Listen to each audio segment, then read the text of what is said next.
उनको वेलकम कहती हूँ। वेलकम पास्टर जी।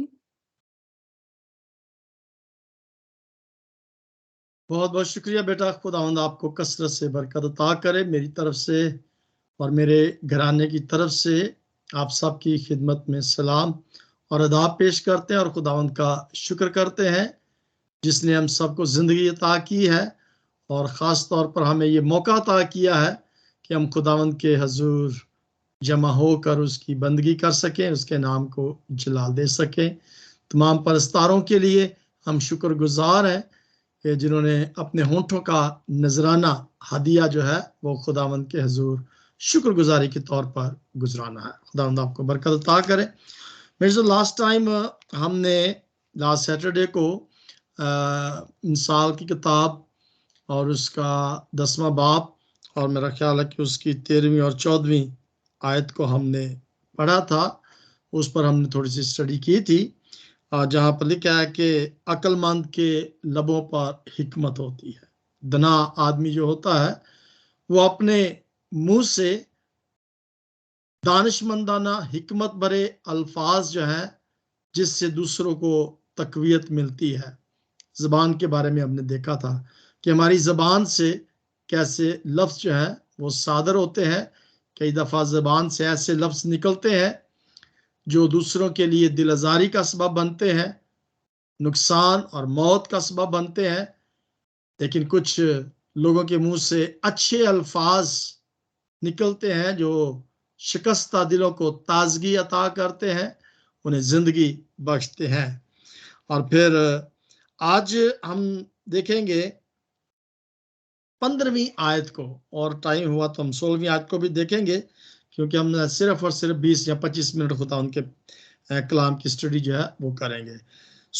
जिनके पास खुदा उनका पाक कलाम है वो मेरे साथ निकाल सकते हैं। इंसाल की किताब उसका 10वां बाब और उसकी 15 और 16 दो आयात को हम पढ़ेंगे। मैं एक दफ़ा फिर वेलकम कहूँगा। हमारे साथ भाई जेरी और सिस्टर शमीम मौजूद है, व्हाट्सएप पर हमारे साथ है और तमाम हमारे बहन भाई जो हमारे साथ स्काइप पर मौजूद है और फेसबुक लाइव पर हमारे साथ है। खुदावंद आप सबको बरकत अता करे और जो ये रिकॉर्डिंग को व्हाट्सएप के जरिए से सुन रहे हैं। 15 आयत में लिखा है, मिसाल 10वां बाब और उसकी 15वीं आयत में लिखा है, दौलतमंद की दौलत उसका मोहकम शहर है, कंगाल की हलाकत उसी की तंग दस्ती है। 16 आयत, सादक की मेहनत जिंदगानी का बायस है, शरीर की इकबालमंदी गुनाह कराती है। खुदावंद के जिंदा पाक कलाम के पढ़े और सुने जाने पर उसकी हम सब पर कसरत से बरकत। तो मेरे चीज़ों मैं चाहूँगा कि आप भी इस बाइबल स्टडी में अपना हिस्सा जो है वो उसे ज़रूर अदा करें। मेरे व्हाट्सएप की बैटरी डाउन हो गई और वो चार्ज नहीं हो रहा, लिहाजा इसको मैंने बंद कर दिया। अनाया बेटी हमारी साथ है, व्हाट्सएप पर सुन रही थी लेकिन वो रिकॉर्डिंग नहीं हो रही, उसका ख़त्म हो गया। ओके, तो हम आज इस चीज को देखेंगे।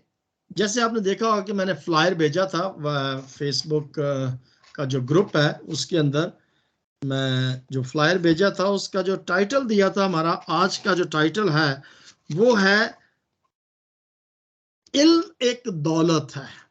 आपने देखा होगा, मेरा ख्याल मैं इसको ऑन करता हूँ ये दूसरी आईडी पर, तो वहां पर लिखा हुआ है, यस, अगर आप इसको पढ़ सकते हैं, हाँ जी, इल्म एक दौलत है। तो ये था हमारा आज का टाइटल। जब इल्म हमारे जहन के अंदर आता है तो एकदम हमारे जहन के अंदर आता है कि इल्म जो है वो जेवर है। हम इल्म को जेवर कहते हैं। अब हम यहाँ पर ये देखते हैं कि खुदावंद का बंदा पालूस सुलेमान वो कहता है कि दौलतमंद की दौलत उसका मोहकम शहर है। नो डाउट जिंदगी में दुनिया में गुजारने के लिए दौलत की जरूरत है, रुपए पैसे की जरूरत है। और आज के दौर के अंदर तो मैं समझता हूं कि बहुत ज्यादा जरूरत है, क्योंकि जिस तरह से दुनिया के अंदर महंगाई है, मैं सिर्फ पाकिस्तान की बात नहीं कर रहा, पाकिस्तान में भी महंगाई है, और यहाँ यूरोपियन कंट्रीज के अंदर भी, पूरी दुनिया के अंदर महंगाई जो है वो बहुत ज्यादा है। हर चीज की जो कीमतें हैं वो बहुत ज्यादा बढ़ गई हैं, इंसान परेशान है। सो दौलत की हम सबको जरूरत है। आज इस चीज पर जरा थोड़ी देर के लिए गौर करेंगे। ये जो खुदावंद का बंदा सुलेमान यहां पर फरमाता है कि दौलतमंद की जो दौलत है वो क्या है? मोहकम मजबूत शहर है। अब मोहकम मजबूत किला जिसे हम कहते हैं, एक किला जो होता है बड़ा मजबूत होता है। यूं नजर आ रहा है कि वो ये कह रहा है कि जिस शख्स के पास रुपया पैसा है, दौलत है, उसकी जिंदगी बड़ी आसान है। हाँ ठीक है, कई किसी हद तक ये बात दुरुस्त भी है कि जिसके पास दौलत है वो पुरसुकून जिंदगी गुजार रहा है, लेकिन सब के सब नहीं। कई ऐसे लोग भी इस दुनिया के अंदर पाए जाते हैं जिनके पास दौलत है लेकिन सुकून उनकी जिंदगी के अंदर नहीं है। कुछ ऐसे भी हैं जिनके पास दौलत नहीं है लेकिन बड़े सुकून के साथ जिंदगी को बसर कर रहे हैं। हाँ, कईयों के पास दौलत है, वो सुकून में भी हैं, लेकिन कुछ ज्यादातर लोग जो हैं वो दौलत जो है वो उनके लिए बेसुकूनी जो है वो नजर आती है।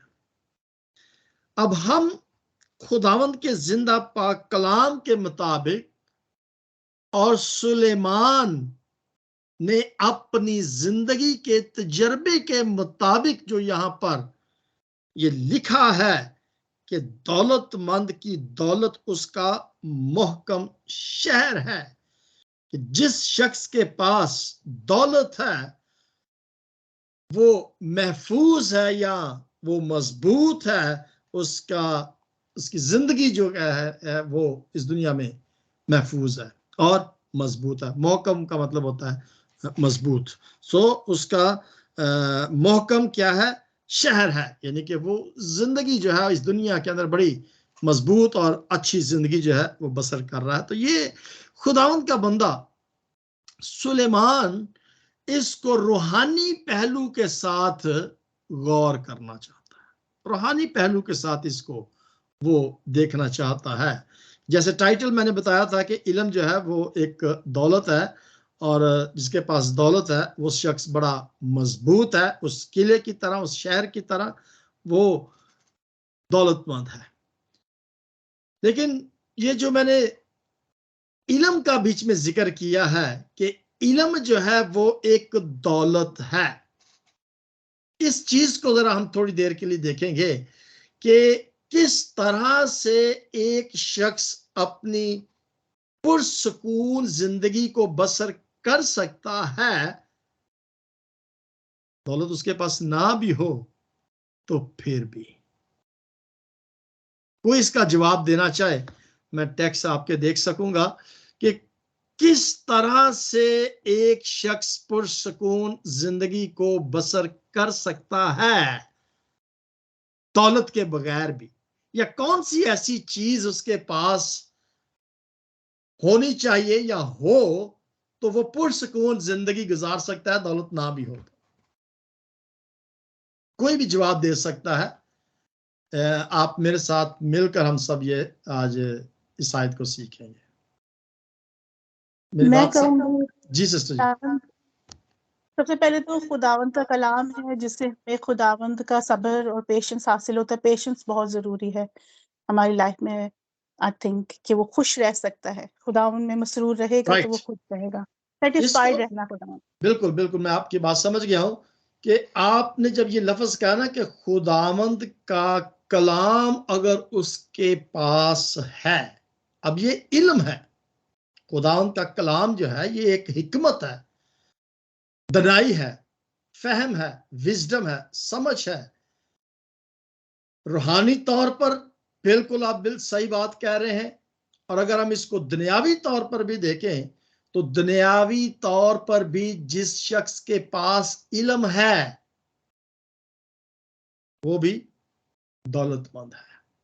इल्म एक दौलत है, इल्म एक जेवर है।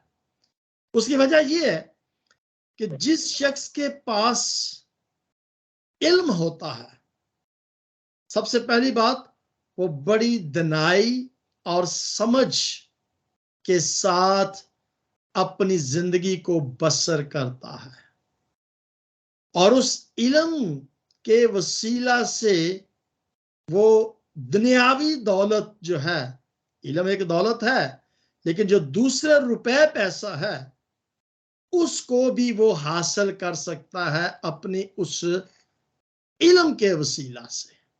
तो यहां पर रूहानी दुनियावी तौर पर भी ये बात दुरुस्त है कि जो शख्स पढ़ा लिखा होता है वो अपने उस इल्म के जरिए से, अपनी उस पढ़ाई के जरिए से वो अच्छी जॉब कर सकता है। जो भी स्किल उसने हासिल किया है, जो भी ट्रेनिंग उसने हासिल की है, जो भी हुनर इल्म के जरिए से उसने हासिल किया है, उसके वसीला से वो क्या कर सकता है, अच्छी जॉब हासिल कर सकता है और उस अच्छी जॉब के जरिए से वो अच्छी जिंदगी जो है वो बसर कर सकता है।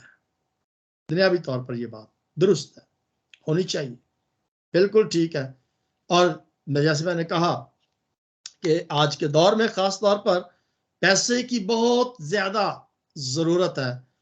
रूहानी तौर पर जब हम इसको देखते हैं तो रूहानी तौर पर जो बात का इशारा सिस्टर अनीला ने किया है कि ये कलाम मुकद्दस एक ऐसा इल्म है, बल्कि मैं ये कहूंगा कि ये एक ऐसी दौलत है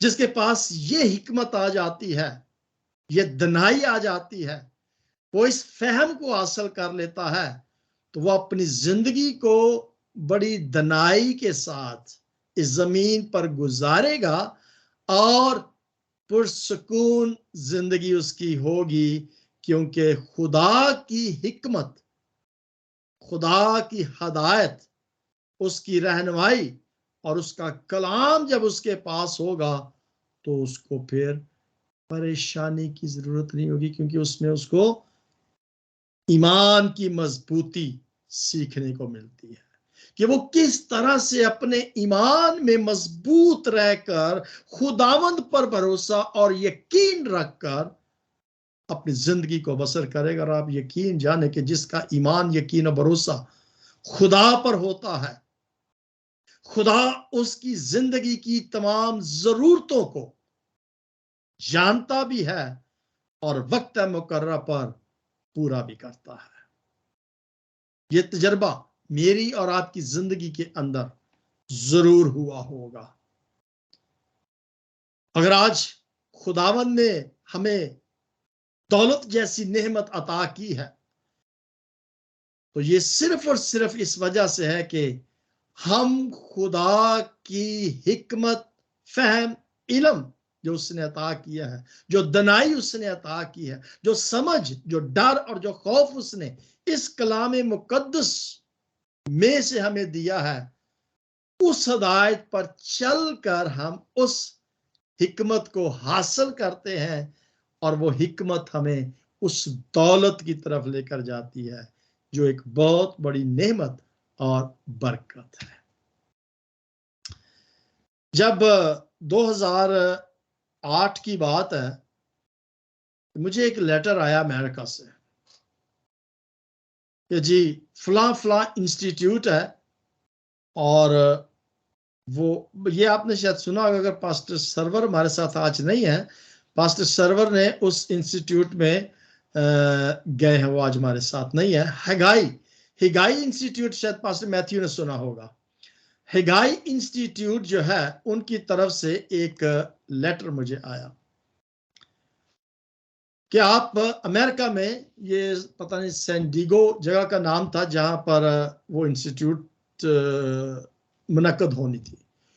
तो वहां पर उन्होंने जब मुझे भेजा लेटर तो मुझे $500 जो थे वो जमा करवाने थे, लेकिन मेरे पास वो $500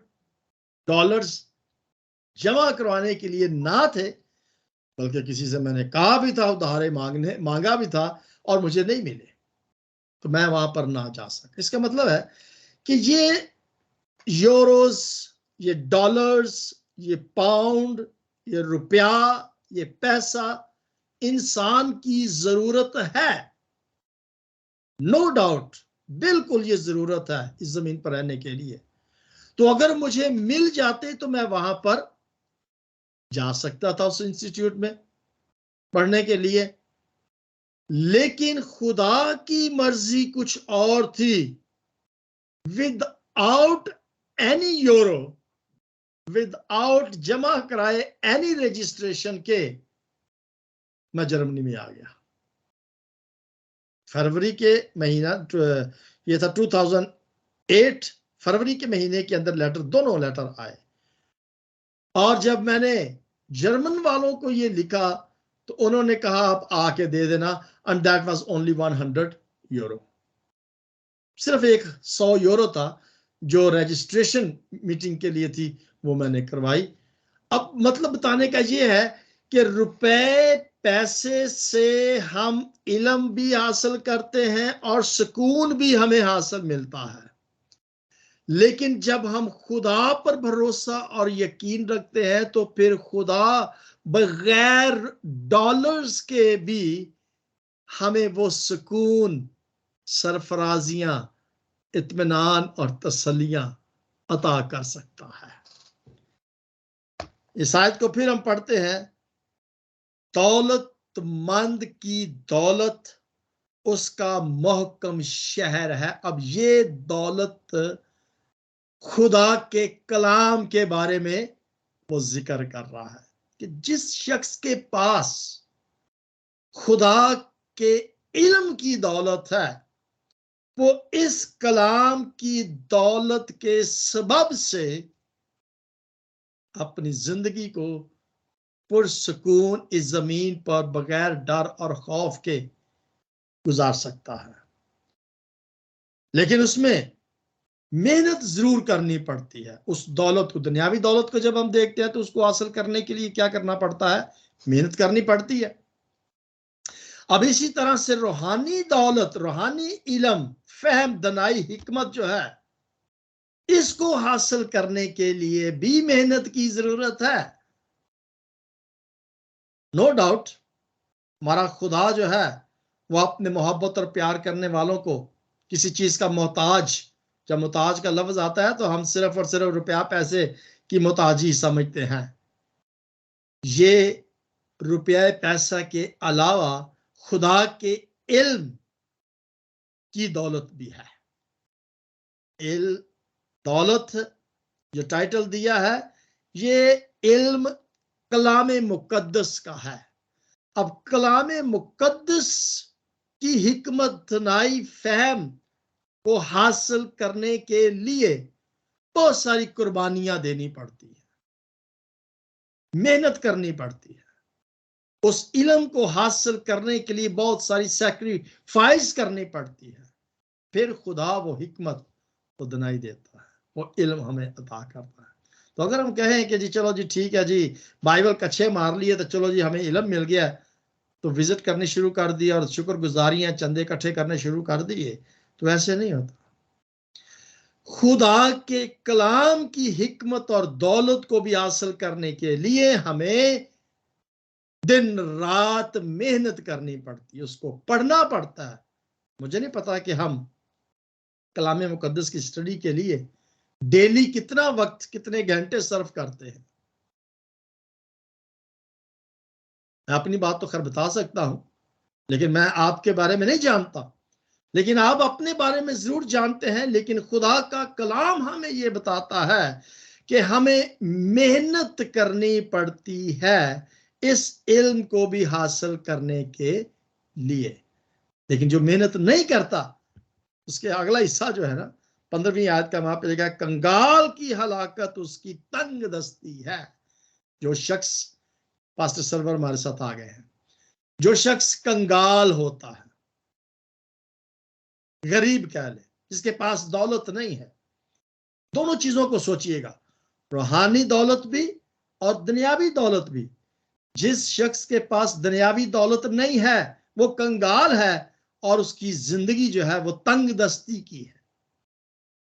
इसी तरह रूहानी दौलत की जब हम बात करते हैं, रूहानी इल्म की बात करते हैं, रूहानी खुराक की बात करते हैं, तो अगर हमारे पास रूहानी हिकमत और दनाई और फहम और इल्म नहीं है तो फिर भी हम तंग दस्ती, बहुत सारी मुसीबतों का सामना, क्योंकि दनाई नहीं है। इल्म होगा, दनाई होगी, खुदा के कलाम की इंस्ट्रक्शंस होंगी, हदायत होगी, तो उसके मुताबिक जब हम जिंदगी को बसर करेंगे तो तंग दस्ती की जिंदगी नहीं होगी, वो जिंदगी खुशहाली की जिंदगी होगी। सो इस बात को हम खुदा के बंदा सुलेमान की जिंदगी के तजर्बे से वो ये बताना चाहता है कि दौलत मंद शख्स का शहर मोहकम है, मजबूत है, लेकिन जो शख्स कंगाल है, जिसके पास खुदा की हिकमत और इल्म की कमी है, उसकी जिंदगी, जहां पर लफ्ज जो लिखा हुआ है ना, वो लिखा हुआ है हलाकत, यानी कि वो फना हो जाएगा, खत्म हो जाएगा, उसकी जिंदगी पुरसकून जिंदगी नहीं होगी, तंग दस्ती की जिंदगी को वो बसर करेगा। सो मेरे चीजों, इस चीज पर हमने गौर करना है। इल्म रूहानी और इल्म दुनियावी, रूहानी इल्म और दुनियावी इल्म हमें पुरसकून जिंदगी गुजारने के लिए हदायत देता है, रहनुमाई करता है। और अगर हम मेहनत नहीं करते किसी भी दौलत को हासिल करने के लिए, रूहानी भी और दुनियावी भी, तो फिर हमारी जिंदगी हलाकत की तरफ फना हो जाएगी, खत्म हो जाएगी, तबाह हो जाएगी, हलाकत हो जाएगी, तंगदस्ती की जिंदगी गुजारेंगे। 16वीं आयत, हमारे पास 3-4 मिनट है, 16वीं आयत पर गौर करते हैं। सादक की मेहनत जिंदगानी का बायस है। सादक की जिंदगी, सादक यहां पर लफ्ज जो इस्तेमाल किया गया है ये राइचस, राइचस यानी कि रास्तबाज शख्स का जिक्र किया गया है। अब रास्तबाज शख्स के बारे में जब हम गौर करते हैं कि रास्तबाज शख्स कौन है, ईमानदार रास्तबाज, कलाम मुकद्दस के अंदर बहुत सारे ऐसे अंबिया हमें मिलते हैं जो बड़े रास्तबाज, ईमानदार और सादक और अमीन कलाम मुकद्दस में मिलते हैं। और वो कहता है कि सादक की मेहनत जिंदगानी का बायस है, यानी कि सादक की जिंदगी जो है वो पुरसकून जिंदगी है। उसके पास सादक जो है, जो वो मेहनत करता है, उसकी जिंदगी जो है वो बड़ी पुरसकून जिंदगी होती है। अब सादक है, जैसे मैंने लफ्ज इस्तेमाल किया यहाँ पर रास्तबाजी का, तो रास्तबाज की जिंदगी पर जब हम गौर करते हैं तो हमारे जहन के अंदर बिल्कुल सबसे पहले जो लफ्ज आता है वो ये है, द लॉ ऑफ गॉड, खुदा के कानून, खुदा के कवानीन पर जो शख्स, उसकी हदायत पर जो शख्स चलता है, कवानीन पर जो हुक्म जो खुदा ने दिया उनको जो मानता है, वो शख्स रास्तबाज है। एक ही तस्वीर जो है वो ज़हन के अंदर नजर आती है कि कौन है, ये सवाल अगर अब पूछा जाए कि आज कौन वो शख्स इस दुनिया के अंदर है जो बड़ा ही रास्तबाज है, कोई शख्स नजर नहीं आता। हर एक इंसान गुनहगार है, उससे गलतियां सरजद होती हैं, तो जो उसके हुक्मों पर अमल नहीं करते वो रास्तबाज नहीं हो सकते। खुदा उनके पाक कलाम में से एक हवाला हम देखते हैं, करंथस के नाम पौलुस रसूल का खत, उसका पहला खत है करंथियों, उसका पहला बाब तीसरा बाप है, पहला कुरिन्थियों उसका तीसरा बाप और उसकी 9वीं आयत को हम पढ़ते हैं। आज मैंने निशान लगाना भूल गया हूं, इस वजह से थोड़ा सा लेट हो रहे हैं। ओके, ये आ गया जी, पहला कुरिन्थियों उसका तीसरा बाप और उसकी 9वीं आयत में लिखा है, क्योंकि हम खुदा के साथ काम करने वाले हैं, तुम खुदा की खेती और खुदा की अमारत हो। हम क्या करने वाले हैं? खुदा के साथ मिलकर काम करने वाले हैं। खुदा भी काम कर रहा है खेती के अंदर और हम भी उसके साथ मिलकर उस खेती में काम कर रहे हैं। इस दुनिया के अंदर, ये दुनिया की खेती है और हम सब क्या है? खुदा के साथ मिलकर। हमारा बॉस है, जैसे मैंने एक दफा पहले बताया था कि वो बॉस भी है और वो हमारे साथ मिलकर काम भी कर रहा है। ये नहीं कि बॉस सिर्फ बैठा रहता है और हुक्म चलाता है, हुक्म उसने दे दिए हैं, लेकिन वो हमारे साथ मिलकर क्या करता है? काम करता है। तुम खुदा की खेती और खुदा की अमारत हो, खुदा का घर हो। सो इस जिंदगी को इस जमीन पर गुजारने के लिए हमें मेहनत करनी पड़ती है। और यकीन करें, ये जिंदगी एक बहुत बड़ी नेमत है जो इंसान को दी गई है। और ये जिंदगी की नेमत देने वाला जो है वो हमारा खुदा है। इनाम जो उसने हमें ये जिंदगी का दिया है, ये बहुत बड़ा इनाम है जो उसने हमें दिया है। और अगर तो हम, ये जिंदगी एक बार मिलती है, बार बार जिंदगी नहीं मिलती। अगर किसी का ये कॉन्सेप्ट है यार अगली जिंदगी च कर लवांगे, वो गलत है। यही वो जिंदगी उसने हमें दी है, और मौत के बाद कुछ भी नहीं है, बिल्कुल कुछ भी नहीं है। रोमियो के खत में आप पढ़े, ये जिंदगी एक बहुत बड़ी नेमत है, इनाम है जो खुदा ने हमें दिया है। इस जिंदगी को जो नेमत हमें दी गई है, इस नेमत में, इस जिंदगी में हमने किस तरह से इस जमीन पर काम करना है? रास्तबाजी के साथ, खुदा की हदायत के साथ, या नाफरमानी के साथ। जो कानून उसने हमें दिए हैं, जो हुक्म उसने दिए, जो हदायत उसने दी है, उसके मुताबिक हमने जिंदगी बसर करनी है। जो कानून उसने कलाम मुकद्दस के अंदर उसने हमें दिए हैं, उसके मुताबिक। कौन है शख्स जो आज उसके मुताबिक जिंदगी को बसर कर रहा है इस दुनिया के अंदर?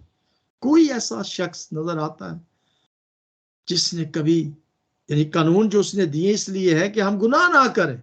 कौन सा ऐसा शख्स आज हमें जमीन पर नजर आता है जो गुनाह ना जिसने किया? कोई भी, सिवाय खुदा यीशु मसीह के। यीशु मसीह जब इस दुनिया में थे तो उनकी जिंदगी से कोई भी ऐसा गुनाह सरजद नहीं हुआ था। सो यीशु मसीह के अलावा हमें कोई भी रास्तबाज शख्स जो है वो नजर नहीं आता। इसका मतलब ये है कि जब हम एक दूसरे के साथ अपने आप को कंपेयर करते हैं तो फिर हमें कोई भी शख्स रास्तबाज नजर नहीं आता, कोई भी शख्स। सो इसका मतलब है कि ये इंसाल की किताब में रास्तबाज, अक्लमंद उस शख्स को कहा गया है जो खुदा की दी हुई हदायत पर, कवानीन पर जो अमल करता है, फर्मा बरदारी के साथ जो चलता है, वो एक ही शख्स नजर आता है और वो यीशु मसीह है। अब यीशु मसीह ने जिस तरह से इस जमीन पर अपनी जिंदगी को बसर किया है, इसलिए कि हम भी उसके नक्शे कदम पर चलकर रास्तबाजी की जिंदगी को बसर कर सके। याद रखिए, सादक की मेहनत जिंदगानी का बायस है। इसके मतलब है कि जो रास्तबाजी की जिंदगी को बसर करेगा, यीशु मसीह के नक्शे कदम पर चलेगा, वो रास्तबाज होगा और वो हमेशा की जिंदगी को हासिल करेगा। लेकिन अगर वो, लिखा है कि शरीर की इकबालमंदी गुनाह कराती है, वो शरीर की जिंदगी बसर कर रहा है, वो शरारत के काम कर रहा है, नाफरमानी कर रहा है, उन हदायत पर अमल नहीं कर रहा, तो उसकी जितनी मर्जी इकबालमंदी हो, वो गुनहगार की जिंदगी को बसर कर रहा है, वो गुनाह भरी जिंदगी को बसर कर रहे हैं। सो मेरे जीजो, हम यहाँ पर खुदा के बंदा सुलेमान की जिंदगी के तजर्बे से देखते हैं कि जिस तरह की कामलियत या कामल जिंदगी खुदा चाहता है कि हम इस जमीन पर गुजारे, उसने यीशु मसीह को इस जमीन पर भेजकर मैं एक नमूना, एक मिसाल जो थी वो उसने हमें दे दी। सो मिसाल यहाँ मसीह यीशु की तरह रास्तबाजी की जिंदगी का तकाजा करता है। आए, सादक का मुंह क्या है? हयात का चश्मा है। सादक का मुंह, जो अब ये हमने ये जो 11वीं आयत के अंदर हम देखा था, सादक का मुंह हयात का चश्मा, 10वां बाब और उसकी 11 आयत में, कि सादक के मुंह से जिंदगी भरे अल्फाज निकलते हैं, लेकिन जो शरीर होता है उसके मुंह से दूसरों को ठोकर और हलाक और कत्ल करने वाले अल्फाज, दुख भरे अल्फाज निकलते हैं, जो दूसरों के लिए हलाकत का बायस बन जाते हैं। यूहन्ना रसूल की अंजील उसका 4 बाब और उसकी ये लास्ट हवाला हम पढ़ते हैं, उसके बाद हमारे पास टाइम तो ऊपर हो गया है, सो हम लास्ट वाला देखते हैं। यूहन्ना रसूल की अंजील उसका, ये स्टडी थोड़ी सी लंबी हो जाती है, लिहाजा हम इसको खत्म करते हैं। 4 बाब, जॉन चैप्टर 4 एंड वर्स 16 में लिखा हुआ है उस औरत के बारे में जो खुदावंद यीशु मसीह को कुएं पर मिली थी। अब उस औरत ने खुदावंद यीशु मसीह को रास्तबाज और नबी कैसे माना, कैसे जाना? 16वीं आयत में लिखा, औरत ने जवाब में उससे कहा कि मैं बेशौहर हूं। यीशु ने उससे कहा कि तूने खूब कहा कि मैं बेशौहर हूं, क्योंकि तू 5 शौहर कर चुकी है, और जिसके पास तू अब है वो तेरा शौहर नहीं, ये तूने सच कहा। अब यीशु मसीह ने यहां पर, औरत ने उससे कहा, ऐ खुदावंद, मुझे मालूम होता है कि तू नबी है। जब खुदावंद यीशु मसीह ने उसके माजी के बारे में बताया तो उसे पता चला कि ये तो कोई नबी है। इसका मतलब है कि यीशु मसीह हमारे हाल से वाकिफ है, यीशु मसीह हमारे माजी से वाकिफ है, और यीशु मसीह हमारे मुस्तकबिल से भी वाकिफ है, इसलिए कि वो रास्तबाज है, वो जानता है मेरे और आपके बारे में। सो यीशु अगर हमारे माजी हाल और मुस्तकबिल को जानता है, तो यीशु जैसा रास्तबाज शख्स आज इस दुनिया में हमें नहीं मिलता। लेकिन अगर वो ये कहता है कि मेरे नक्शे कदम पर चलें, मेरी हदायत पर अमल करें और मुझ जैसे बने, तो फिर नामुमकिन नहीं है, मुमकिन है। लेकिन अगर हम उसकी आवाज को सुने और उसकी हदायत पर अमल करें, तो फिर मेरे अजीजों, हम भी वैसी जिंदगी पुरसकून गुजार सकते हैं जैसी खुदा उनका बंदा सुलेमान, मिसाल की किताब उसका 10वां बाब और उसकी 20वीं आयत में जो फरमाता है कि सादक की जबान खालिस चांदी है। इस जबान का कमाल है कि हम अपनी जबान से कैसे अल्फाज निकालते हैं, शरीरों के दिल बेकदर है। सो ये जबान, वो कहता है कि सादक जो है, रास्तबाज जो है, उसकी जबान से क्या निकलते हैं? हयात का चश्मा है। ऐसे अल्फाज निकलते हैं जो दूसरों के लिए जिंदगी का बायस बनते हैं। सो आए मेरे जीजो, खुदा के अल्फाज खालिस चांदी और सोने की मानद है। खुदा के अल्फाज यानी खुदा के अल्फाज जो इस कलाम मुकद्दस के अंदर दर्ज हैं, यही वो अल्फाज यीशु मसीह के हैं जो इस कलाम में लिखे गए हैं। इन अल्फाजों को पढ़कर, सुनकर हम भी उसकी तरह उस इल्म और दनाई को हासिल कर सकते हैं। सो मेरी आज यहाँ आप सबसे यही अपील होगी कि ये जो कलाम हमें दिया गया है, ये मसीह यस्सु के वो अल्फाज हैं जिनको हम पढ़कर सुनकर अपनी जिंदगी को बेहतर बना सकते हैं और उस इल्म को हासिल कर सकते हैं जो मेरे लिए भी पुरसकून जिंदगी को इस दुनिया पर गुजारने का वसीला बन सकते हैं और दूसरों के लिए भी वो जिंदगी बख्श कलाम जो है वो ठहर सकता है। सो खुदावंद इस कलाम के वसीला से हम सबको बड़ी बरकत अता करे। आमीन। Thank you pastor.